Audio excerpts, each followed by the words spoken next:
Bonsoir à tous, merci d'avoir choisi Jade Info TV pour vous informer et bienvenue dans votre journal de l'international. Tentative d'évasion de Mohamed Bazoum, le président déchu du Niger, retenu prisonnier depuis sa chute le 26 juillet par les militaires au pouvoir.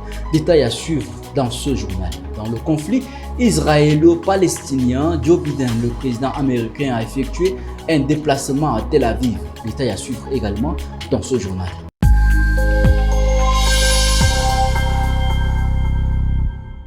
Mohamed Bazoum, le président déchu du Niger, retenu prisonnier dans sa résidence par les militaires au pouvoir depuis le 26 juillet, a tenté de s'évader ce jeudi 19 octobre autour de 3 h du matin. L'information est annoncée à la télévision nationale par le porte-parole du régime, le colonel-major Amadou Abdraman. Commentaire de Bekoutou Junior. Le régime militaire arrivé au pouvoir à la tête du Niger par un coup d'État fin juillet a affirmé jeudi 19 octobre au soir que le président déchu Mohamed Bazoum, retenu prisonnier depuis le putsch, a tenté de s'évader en vain. Jeudi, autour de 3 h du matin, le président déchu Mohamed Bazoum, accompagné de sa famille, ses 2 cuisiniers et des éléments de sécurité, a tenté de s'évader de son lieu de détention, a déclaré le porte-parole du régime, le colonel-major Amadou Abdraman, à la télévision nationale, précisant que cette tentative avait échoué et que les principaux auteurs et certains de leurs complices avaient été arrêtés. Selon le colonel-major Amadou Abdraman, le plan d'évasion de Mohamed Bazoum visait d'abord à l'amener dans une planque en périphérique de Niamey avant d'emprunter des hélicoptères appartenant à une puissance étrangère sans préciser laquelle en direction du Nigeria. Dénonçant l'attitude irresponsable de Mohamed Bazoum, il n'a pas précisé où se trouvait le président déchu jeudi soir. Ce dernier refuse de démissionner depuis le coup d'État du 26 juillet et était retenu prisonnier dans sa résidence au sein du palais présidentiel avec sa femme Aziza et son fils Salem. Le 18 septembre, il avait saisi la justice ouest-africaine pour demander sa libération et le rétablissement de l'ordre constitutionnel au Niger. De nombreux pays et organisations continuent d'appeler à sa libération, mais le régime militaire au pouvoir reste pour l'heure inflexible. Le président américain Joe Biden a rencontré le premier ministre israélien Benjamin Netanyahou à Tel Aviv le mercredi 18 octobre. Au centre de leur entretien, la crise israélo-palestinienne qui a fait plus de 4000 morts dans la bande de Gaza et plus de 1400 morts côté israélien. Rassem Mordim Leila. Le président américain Joe Biden rencontre le premier ministre israélien Benjamin Netanyahou à Tel Aviv. Le président américain Joe Biden, en visite en Israël, a soutenu la version des autorités israéliennes imputant à des combattants palestiniens la frappe qui a tué des centaines de personnes dans un hôpital de Gaza.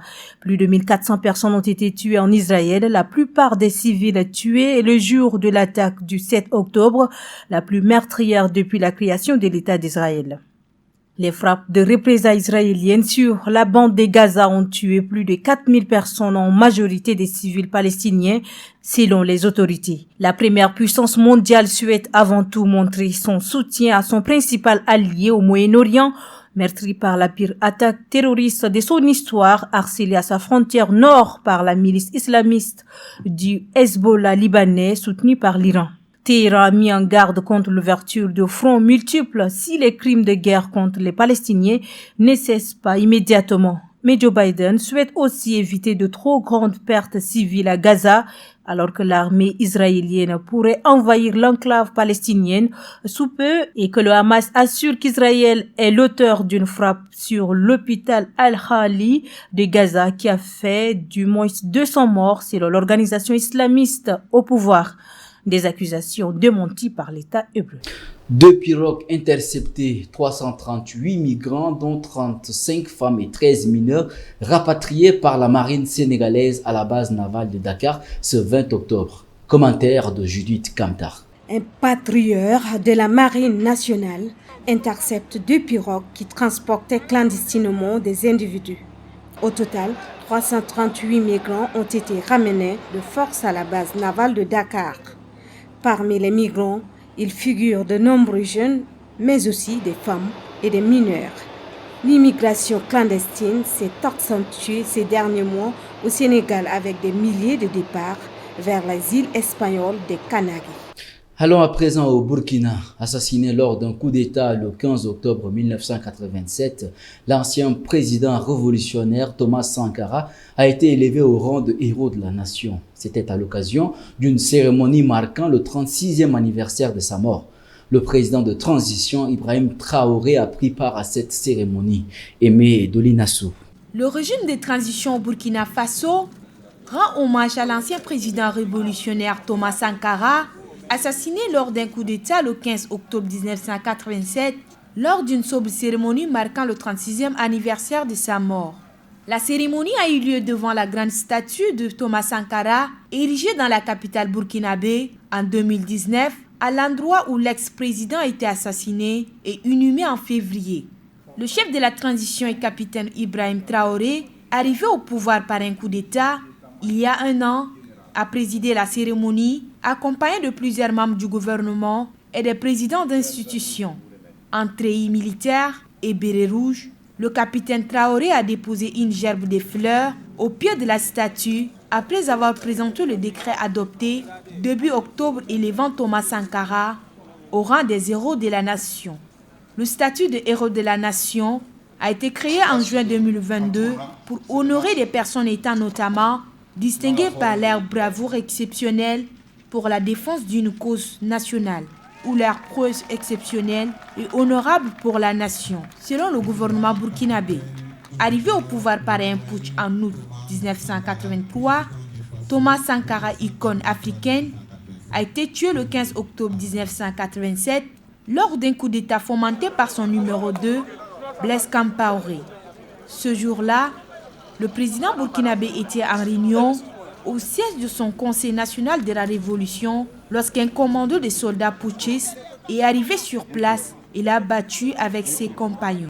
La cité stratégique de Massissi, Kichanka, à l'est de la RDC, a été reprise début octobre par des groupes armés et les militaires congolais.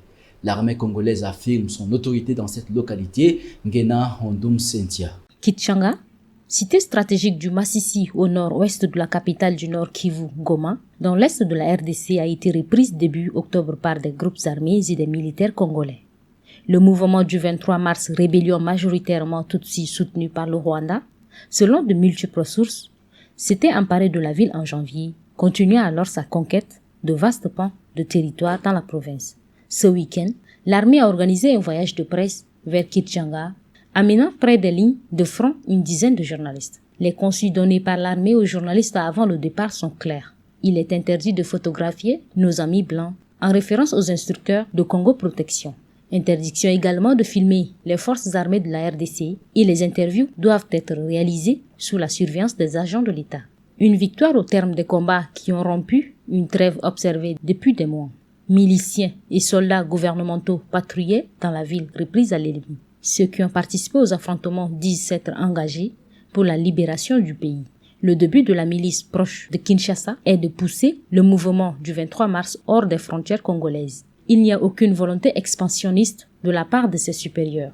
Officiellement, l'armée respecte un cessez-le-feu face au mouvement du 23 mars. Mais de nombreux témoignages d'habitants et des sources sécuritaires affirment que les forces armées de la RDC appuient militairement les Wazolendo, non populaires donnés aux miliciens alliés contre le mouvement du 23 mars. Dans le centre de Kichanga, terminus du voyage, l'atmosphère semble calme. Des femmes vendent au marché, des commerces sont ouverts, des dizaines d'hommes armés comme miliciens circulent en ville.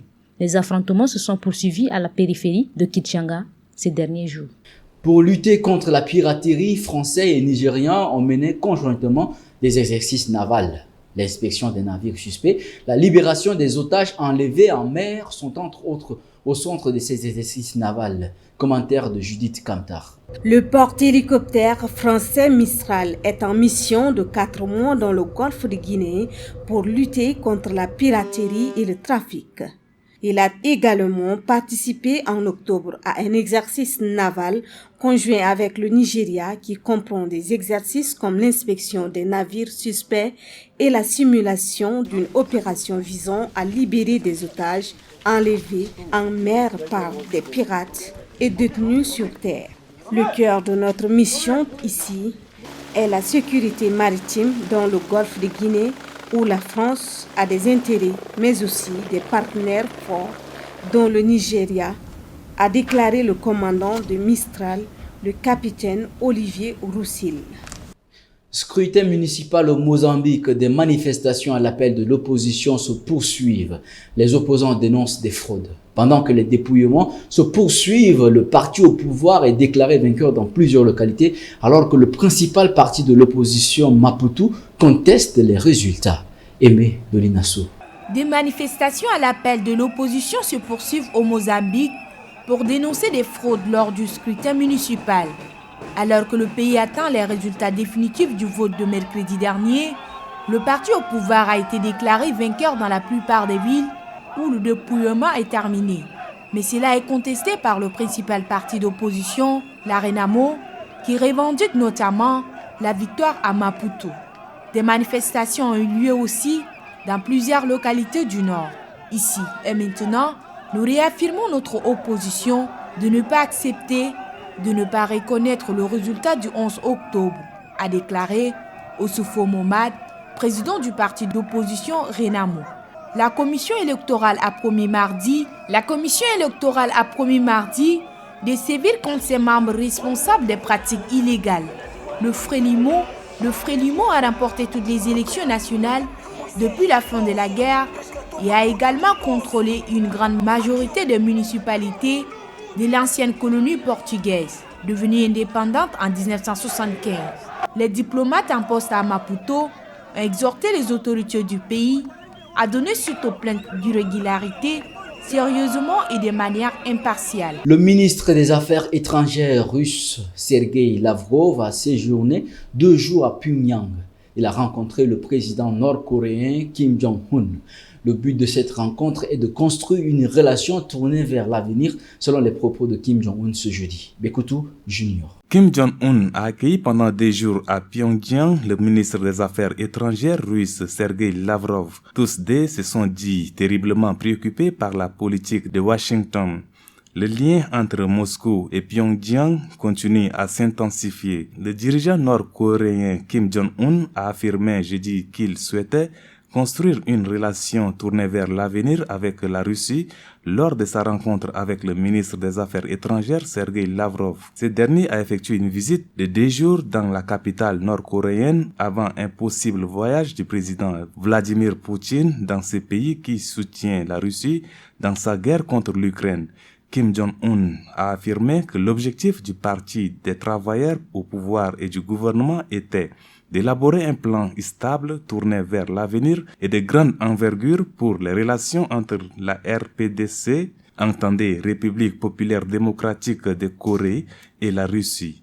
Le chef de la diplomatie russe a dénoncé jeudi la politique militaire dangereuse des États-Unis et de ses alliés face à la Corée du Nord, tout en saluant un resserrement des relations entre Moscou et Pyongyang. Face à une série record d'essais d'armes par Pyongyang cette année, Séoul a entrepris de renforcer son alliance avec les États-Unis et adhérer à un accord de défense trilatéral incluant également le Japon. Séoul et Washington ont organisé des exercices militaires conjoints et un sous-marin nucléaire américain a fait escale en juillet dans un pont sud-coréen pour la première fois depuis des décennies. Finissons avec le Tchad, toujours avec Bekoutou Junior. Mahamat Idriss Déby Itno, le président de transition du Tchad, a effectué une visite de travail de quelques jours à Paris. Au cours de la rencontre entre les 2 hommes d'État, la coopération sécuritaire et militaire entre les 2 pays.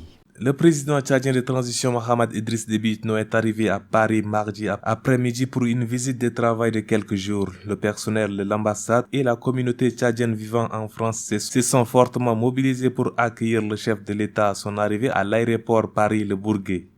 La coopération sécuritaire et militaire entre les 2 pays était au cœur de la rencontre entre les 2 hommes. Quartier général de l'ex-opération Barkhane, la base d'Njamena est la dernière dans la région du Sahel dans un pays encerclé par les crises sécuritaires. Les autorités tchadiennes continuent à chercher du soutien à l'étranger pour la poursuite de la transition.